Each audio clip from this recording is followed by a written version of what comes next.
Assalamu alaikum students. Your online teacher Ishfaq Samoon.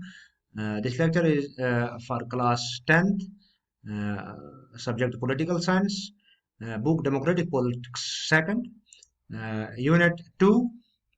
The topic is democracy and diversity, and subtopic is politics of social divisions. You can contact me at my email ID and cell number visible on screen. Major topic: gender, religion, and caste. Subtopics: A. Gender and politics. B. Religion, communalism, and politics. C. Caste and politics. For students of class 10th affiliated to Jammu and Kashmir Board of School Education and Central Board of School Education. Aims and objectives. The main aim and objective to teach these topics to 10th class students is that they will learn about caste, religion, and gender system prevailing in the country. There are two pictures on two sides of screen. One is depicting gender, religion, and caste, and another democracy and diversity in the country. Let's get started. Lectures second: gender and politics. This is a form of hierarchical social division seen everywhere, but is rarely recognized in the study of politics. The gender division tends to be understood as natural and unchangeable. However, it is not based on biology, but on social expectations and stereotypes. Public private divisions. Boys and girls are brought up to believe that the main responsibility of women is housework and bringing up children. Mm, This is reflected in a sexual division of labor in most families. Women do all work inside their homes, such as cooking, cleaning, washing clothes, tailoring, looking after children, etc. And men do all the work outside the home. It is not that men can not do housework. They simply think that it is for women to attend to these things. When these jobs are paid for, men are ready to take up these works. Most tailors or cooks in hotels are men. Similarly, it is not that women do not work outside their homes. In villages, women fetch water, collect fuel, and work in the fields.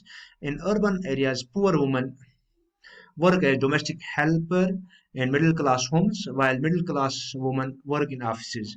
In fact, the majority of women do some sort of paid work in addition to domestic labor, but their work is not valued and does not get recognition. The result of this division of labor is that although women constitute half of the humanity, their role in public life, especially politics, is minimal.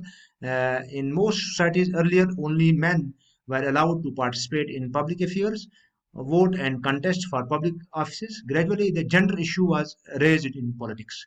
Women in different parts in the world organized and agitated for equal rights.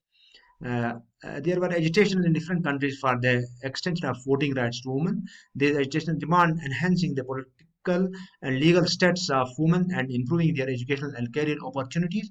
More radical women's movements aimed at equality in personal and family life as well.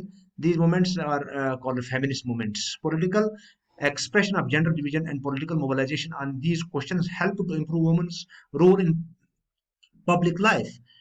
We now find women working as scientists, doctors, engineers, lawyers, managers, and college and university teachers, which were earlier not considered suitable for women.